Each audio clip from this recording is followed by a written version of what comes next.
Hey everybody, Sam here from Sugar's Fun Run, and today I'm going to be showing you how to make Nutella stuffed cookies. We are not just stuffing Nutella in any old cookies though. These are gourmet cookies made with dark chocolate flecks and browned butter.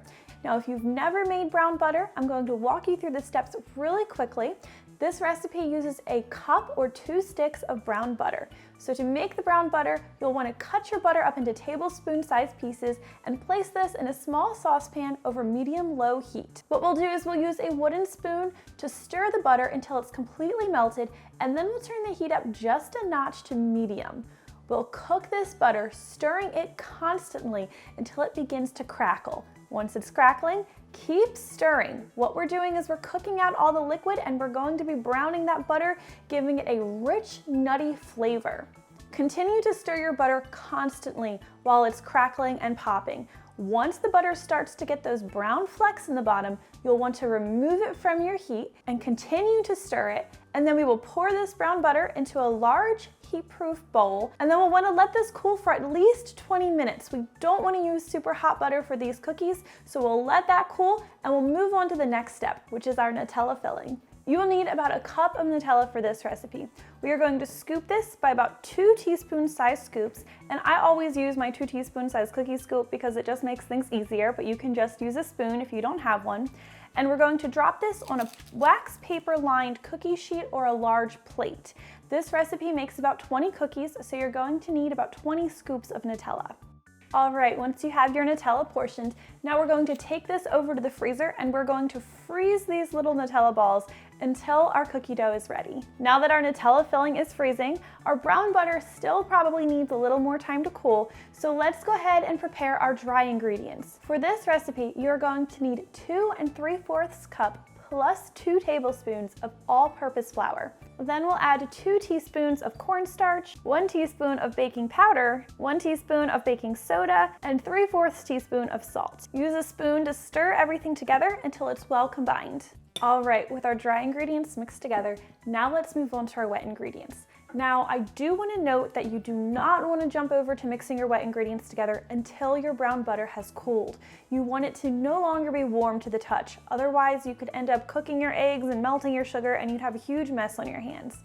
So once your butter is cooled, we can move on. We will add 1 cup of light or dark brown sugar and 2/3 cup of white granulated sugar to our brown butter, and then we'll use a spatula or a spoon to stir everything together until it's well combined. The nice thing about this recipe is that because we are using melted butter, there's no stand mixer or electric mixer required to make this. You can just use a spatula or a spoon. That brown butter smells so good. All right, now we will add 2 large eggs, and you want these to be room temperature eggs. We'll also add 1½ teaspoons of vanilla extract, and then we will stir everything together again. With our wet ingredients combined, we'll bring back our dry ingredients and we'll gradually add these to our wet ingredients. I like to add it in about 3 parts, and we'll use our spatula to stir until everything is well combined.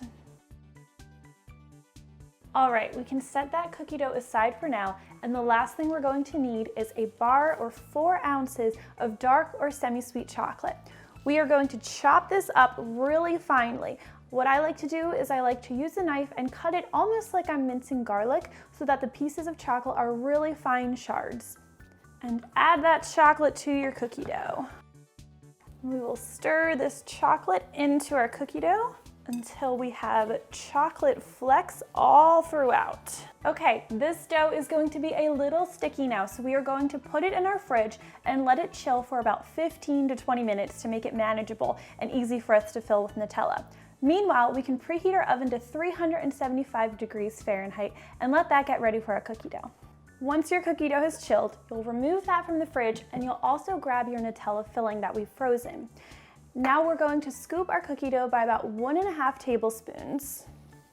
And then we'll take one of our Nutella dollops and we'll press that into the center of our cookie dough and then fold our cookie dough around it. Add more cookie dough if you need to. And then roll this gently into a ball. We will repeat this until all of our Nutella filling has been stuffed inside our cookie dough. But if your Nutella filling gets too soft or too melted, just return it to the freezer for about 5 minutes. I know it can warm up pretty quickly. Once we've scooped all our cookie dough balls, we are going to transfer them back to the freezer and freeze them for another 15 minutes. Once your cookie dough has chilled, now you will want to place your cookie dough about 2 inches apart on a separate parchment paper lined baking sheet. We will bake this in our 375° Fahrenheit oven for about 12 to 13 minutes. After about 12 to 13 minutes, the edges of your cookies should be lightly golden brown and they'll be finished baking. What I like to do at this point while my cookies are still hot is I like to sprinkle them with sea salt. I just used a coarse sea salt and lightly sprinkle the cookies while they're still warm. These cookies will still be pretty fragile while they're hot, so you'll want to let them cool completely on the baking sheet before digging in. I am going to go ahead and cut into one and show you what this Nutella filling looks like.